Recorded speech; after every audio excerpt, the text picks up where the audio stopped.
OYO ଆଗରୁ ନଥିଲା କ'ଣ ଲୋକ ଭଲ ପାଉନଥିଲେ? ଓୟୋ କେବେ ବାହାରିଲା? ଏଇ 10-12 ବର୍ଷ ହେଲା ଓୟୋ ବାହାରିଛି। ତା ଆଗରୁ ତ ପୁଣି ଭଲ ପାଇକି ବାହା ହେଉଥିଲେ।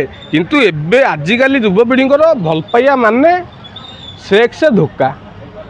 ନାଇଁ ଏଇଟା ଜିନିଷଟା ଠିକ୍ କଲା। ଏତେ ବହୁତ ଦିନ ଆଗରୁ ସେ କରିବାର ଥିଲା ଜିନିଷଟା। ମାନେ ଦେଖନ୍ତୁ ଓୟୋ ଗୋଟେ ଭଲ ଜିନିଷ କାଢ଼ିଥିଲା। କମ୍ ପଇସାରେ ଆପଣମାନେ ରୁମ୍ ରେଣ୍ଟରେ ପାଇପାରିବେ। କିନ୍ତୁ ମାନେ ଲୋକମାନେ ତାକୁ ପୁଅ ଝିଅ ଏଇ ଟାଇପ୍ର ଖରାପ ବ୍ୟବହାର କଲେ। ଲାଷ୍ଟକୁ ଓୟୋ ବୁଡ଼ିଯିବା ଉପରେ ଥିଲା। ମାନେ ଓୟୋ କହିଲା ବେଳକୁ ଲୋକଙ୍କୁ କମେଣ୍ଟ ପାସ୍ ହେଲା ଭଳିଆ ଲାଗିଲା। ଆରେ ଓୟୋ ଯାଇଥିଲୁ କି? ଆରେ ମାନେ ସେ ଜିନିଷଟା ସିଏ ଗୋଟେ ନିଜେ ଗୋଟେ ଅର୍ଗାନାଇଜେସନ୍ କାଢ଼ିଥିଲା ମାନେ ଲୋକଙ୍କ ଭଲ ପାଇଁ। କିନ୍ତୁ ଏଇ ଟାଇପ୍ର ତାକୁ ବ୍ୟବହାର କଲେ ଯେଉଁଥିପାଇଁ ମାନେ ସେଇଟା ଗୋଟେ କମେଣ୍ଟରେ ପରିଣତ ହୋଇଗଲା। ଓୟୋ ଯାଇଥିଲୁ, ଓୟୋ ନାଁ କହିଲେ ପୁଅ ଝିଅ ଲୁଚିଲେ। ତ ଏଇ ଜିନିଷଟା ଯେଉଁ ଏବେ କଲା ଭଲ ଜିନିଷ କରିଛି। କିନ୍ତୁ ଦେଖନ୍ତୁ ଗୋଟେ ଭାଇ ଭଉଣୀ ଆସିଥିବେ ବାହାରୁ ଓୟୋରେ ରହିବା ପାଇଁ, କ'ଣ ରହିପାରିବେନି? କିନ୍ତୁ ସବୁ ଆଇଡେଣ୍ଟି ପ୍ରୁଫ୍ ଦେଖନ୍ତୁ, ମାନେ ସବୁ ଜିନିଷ ଦେଖିକି ରଖନ୍ତୁ। କିନ୍ତୁ ଯେଉଁ ଜିନିଷଟା କରିଛି ବିବାହିତ ଅବିବାହିତ ଲୋକମାନଙ୍କୁ ଓୟୋ ମନା, ବଢ଼ିଆ ମାନେ ବଢ଼ିଆ ଗାଇଡ଼ଲାଇନ୍ଟା କାଢ଼ିଛି।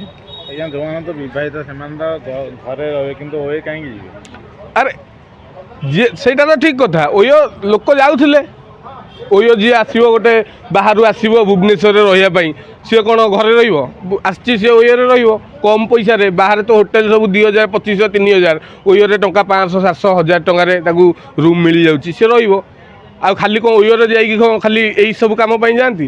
କେତେ ଲୋକଙ୍କର କେତେ ପ୍ରକାର, କିଏ ଦୁଃଖରେ ଅଛି, କିଏ କେଉଁ ଟେନସନ୍ରେ ଆସିଥିବ ରୁମ୍ ଖଣ୍ଡେ ପାଇବା ପାଇଁ। ଆଉ ଆମେ ଓୟୋଟାକୁ ଖରାପ ବ୍ୟବହାର କଲେ।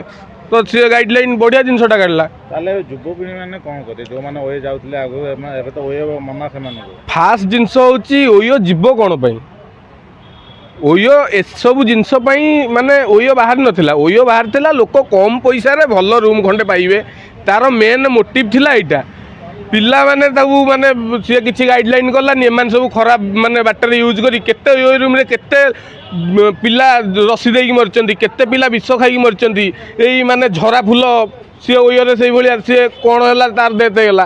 ଏସବୁ ମାନେ ବହୁତ ମାନେ ଖରାପ ରାସ୍ତାକୁ ଯୁବପିଢ଼ିମାନେ ଯାଉଛନ୍ତି। ମୁଁ କହିବା କଥା ଓୟୋକୁ ଯାଆନ୍ତୁ ନାହିଁ। ଓୟୋକୁ ଯାଇକି ଗୋଟେ ସଂସ୍ଥାକୁ ବର୍ବାଦ କରନ୍ତୁନି, କି କିଛି ସାଧାରଣ ଲୋକ ଯେଉଁମାନେ ସୁବିଧା ପାଉଛନ୍ତି କମ୍ ପଇସାରେ ରୁମ୍ ଖଣ୍ଡେ, ସେମାନଙ୍କ ପାଇଁ ବି ଆପଣ ମାନେ ଗୋଟେ କଣ୍ଟା ହେଇକି ବାହାରୁଛନ୍ତି। ଓୟୋ କ'ଣ ପାଇଁ ଯିବେ? ପାର୍କ ଯାଆନ୍ତୁ, ବୁଲନ୍ତୁ। ଖାଲି ସେଇ ଜିନିଷ ହେଲେ ହେବ, ନହେଲେ ଆଉ କିଛି ହେବନି। ତାହେଲେ ଏବେ ତ ଓୟୋ ବନ୍ଦ ହେଲା, ରାସ୍ତାଘାଟ ଏବେ ଅଶ୍ଳୀଳ ହେବ କେମିତି? ରାସ୍ତାଘାଟ କାହିଁ ଅଶ୍ଳୀଳ ହେବ? ଯଦି ହେବ ସେଇଟା ଆଇନ କାନୁନ ଉପରେ, ସେଇଟା ମାନେ ଆଇନ କାନୁନ ସେଇ ଅନୁସାରେ ବାହାରିବ। ଯିଏ ଏଇ ଟାଇପ୍ର ଅଶ୍ଳୀଳତା ରୋଡ଼ ସାଇଡ଼୍ରେ ହେବ ତାକୁ ଆରେଷ୍ଟ କରାଯାଉ, ଭିତରେ ପୁରାଯାଉ, ତା ବାପା ମାଆକୁ ଡକାଯାଉ। ସବୁ ଆଇନ କାନୁନ ନୂଆ ତିଆରି ହେବ। ଓୟୋଟା ଗୋଟେ କ'ଣ ଓୟୋ ଆଗରୁ ନଥିଲା କ'ଣ ଲୋକ ଭଲ ପାଉନଥିଲେ? ଓୟୋ କେବେ ବାହାରିଲା? ଏଇ 10-12 ବର୍ଷ ହେଲା ଓୟୋ ବାହାରିଛି। ତା ଆଗରୁ ତ ପୁଣି ଭଲ ପାଇକି ବାହା ହେଉଥିଲେ। କିନ୍ତୁ ଏବେ ଆଜିକାଲି ଯୁବପିଢ଼ିଙ୍କର ଭଲ ପାଇବା ମାନେ ସେକ୍ସ ଧୋକା।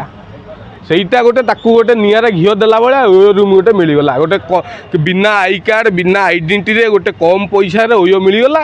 ଏମାନଙ୍କୁ ଗୋଟେ ସୁଯୋଗ ମିଳିଗଲା। ତ ସେଇ ଜିନିଷଟାକୁ ସେ ବନ୍ଦ କରିଦେଲା। ପୁରୁଣା ଭଲ ପାଇବା ଭଳିଆ ପାଆନ୍ତୁ, ମନରେ ଭଲ ପାଆନ୍ତୁ, ଦେହକୁ ଖାଲି ଭଲ ପାଇଲେ କ'ଣ ହେବ? ଆଉ ଓୟୋଟା କ'ଣ ସେଇଥିପାଇଁ ଖୋଲିଥିଲା ଯେ?